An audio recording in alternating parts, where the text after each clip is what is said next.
Hey mom, how you doing? I am great. How are you? Good, good, good. Welcome to the Imagine Exposure Vodcast. This is a vodcast where the whole goal is to capture dynamic and diverse vocations and careers, so that young people will be able to look up to a set of role models in different vocations and kind of see what they want to be. As a result of seeing someone who looks like them.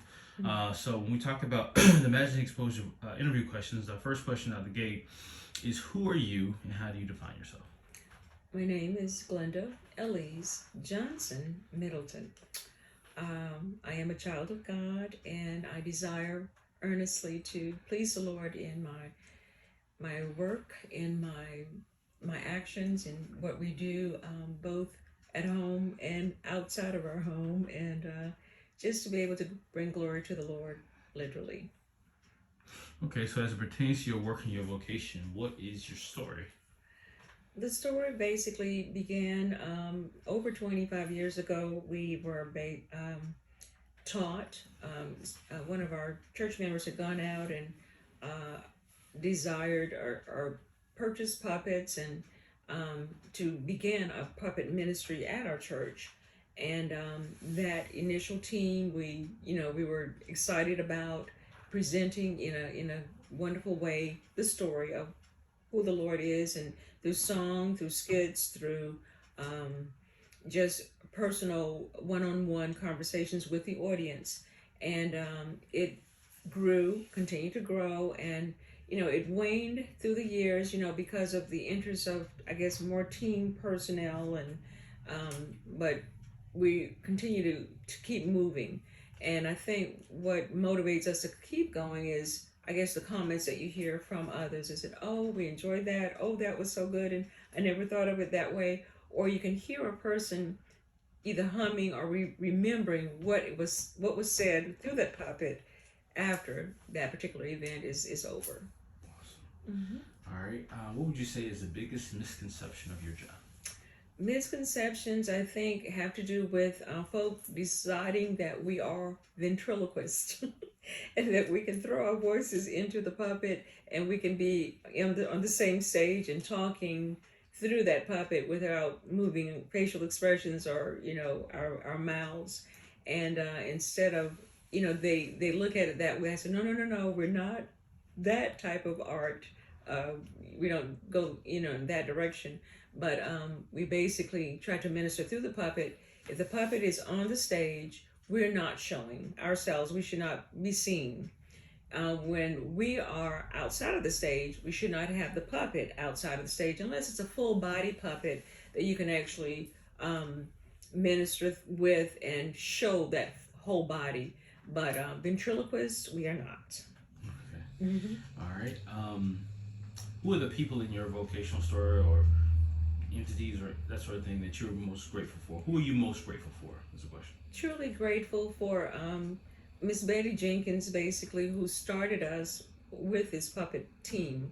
Many years ago, she'd gone to a ministry arts um, workshop, and in that particular venue, it she became really excited about what was seen through puppetry. And I mean, you can do so many. You can basically tell so many stories through puppetry, and and so she brought that back to us.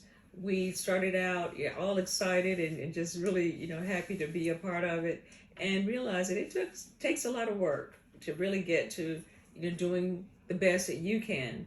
We make mistakes even at this old age. As we mature, mistakes will happen, and we try not to beat ourselves up as, oh no, we forgot to do this, or we're planning to go this route. But in either case, our goal is to glorify the Lord. Awesome. So this is more of our reverse engineering question. How did your childhood passions as a kid prepare you for your adult career choice? Well, as a child, I know I was very interested in just being creative. Art was, my favorite pastime, and even just doing things with my hands. And I'm a seamstress. I went to the Art Institute of Atlanta for fashion design and decided that it was something that I really enjoyed, and just being creative. Um, and then, of course, once you that led me into doing, I guess, being where we are now. Still have a passion for creativity. Um, Through whenever we go through the everyday ism of life, you have to go through those things. That's a must. Um, but whenever you're able to be creative and to give in another direction, that brings me joy, and it becomes a passion, and it's something that I look forward to doing. And it takes you out of the everyday routines. How would you explain what you do as a professional in one sentence? How would you explain what you do in a word? In a sentence, I strive to bring encouragement and enjoyment to those that are actually looking at the puppets, and even going through the process of it capture that attention in order to bless them, encourage them, glorify the Lord. And in one word, I would say delightful. Okay. All right. What do you love the most about your job? I love the creativity that it brings out of me. Others, whenever you hear a person saying that they were encouraged, that brings a lot of joy, and folk who might remember something that was done. It could have been the same day, it could have been the next week, but whenever they can recall that moment and then they share it with you, that's very delightful for me. I enjoy that for sure. Okay. What would you say is the biggest challenge in your work? The challenge, I guess, would be about being consistent, and really, we plan it in a certain way, and you want it to be executed in that same way, and sometimes mistakes are made, and it's like, why did we forgot about this, or I forgot about something, or just didn't put it into and say exactly what I wanted to say at that time, or something falls, or your arm gets weak, or whatever the case is. But that can be quite I guess the challenge is there to be consistent and to want to to remain strong, to do what's necessary, what's good. What steps must a person accomplish to become certified or respected in this profession? Well, it's good for them to really want to do this particular ministry art, to understand the basics of it. If you get the basics, like it is with anything, you learn the basics and then you build on that as you go. In purchasing, the material that you need, your puppet, your audio materials, your skit materials, your staging, all of those particular factors are definitely necessary in order to bring about the best production that you can actually present to those who are looking. Okay. Based on what you know now about your vocation, this is the time machine question. Based on what you know now about your vocation, what advice would you give to yourself if you can go back to the first day on the job? Let's make sure we practice and make sure of what we're trying to present before we go before any audience. We've seen where we've not put in enough time to make sure of what we're doing, and making sure if there's a team involved, that everybody's on the same page and that you understand what your next steps are, that everybody has a particular duty and a role to play, making sure they understand their particular jobs for that particular ministry time. And that I would tell myself, make sure you get it planned perfectly. You may not minister perfectly, but at least you got your plans down pat and you try to execute it as you planned. Okay. How would you prepare to one day transition from this role? If you do plan for that, but how would you want to transition? What would that look like?